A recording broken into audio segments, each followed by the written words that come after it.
I would like to add someone to our group here. Professor Paul Weiss, a Sterling Professor of Philosophy at Yale.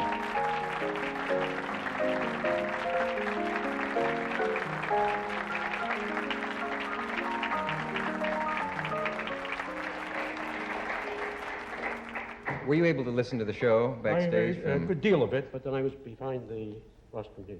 Yes. So I heard only some of it. Did you hear anything that you disagreed with? I disagreed with a great deal of it. And, of course, there's a good deal I agree with. But I think he's overlooking one very important matter, I think. Each one of us, I think, is terribly alone. He lives his own individual life. He has all kinds of obstacles in the way of religion or color or size or shape or lack of ability, and the problem is to become a man. But what I was discussing was not that problem, really. I was discussing the difficulties, the obstacles, the very real danger of death thrown up by this society when a black man attempts to become a man. All this emphasis upon black man and white does emphasize something which is here, but it emphasizes it or perhaps exaggerates it, and therefore makes us put people together in groups which they ought not to be in. I have more in common with a black scholar than I have with a white man who's against scholarship. And you have more in common with a white author than you have with someone who's against all literature. So why must we always concentrate on color or on religion or this? There are other ways of connecting men. I'll tell you this. When I left this country in 1948, I left this country for one reason only, one reason. I didn't care where I went. I might have gone to Hong Kong, I might have gone to Timbuktu.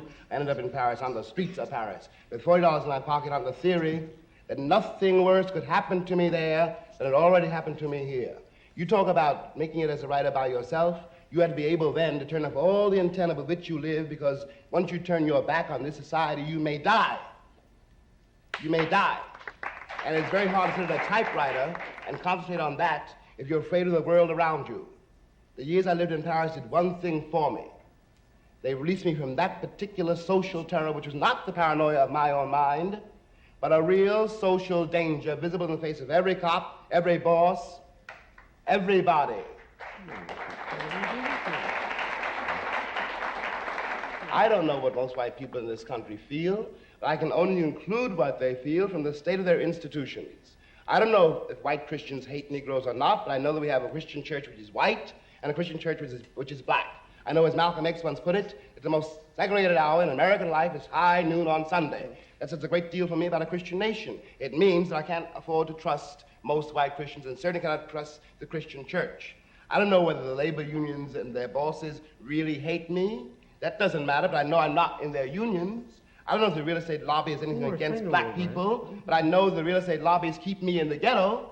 I don't know if the Board of Education hates black people, but I know the textbooks they give my children to read and the schools that we have to go to. Now, this is the evidence. You want me to make an act of faith, risking myself, my wife, my woman, my sister, my children, on some idealism which you assure me exists in America, which I have never seen. I never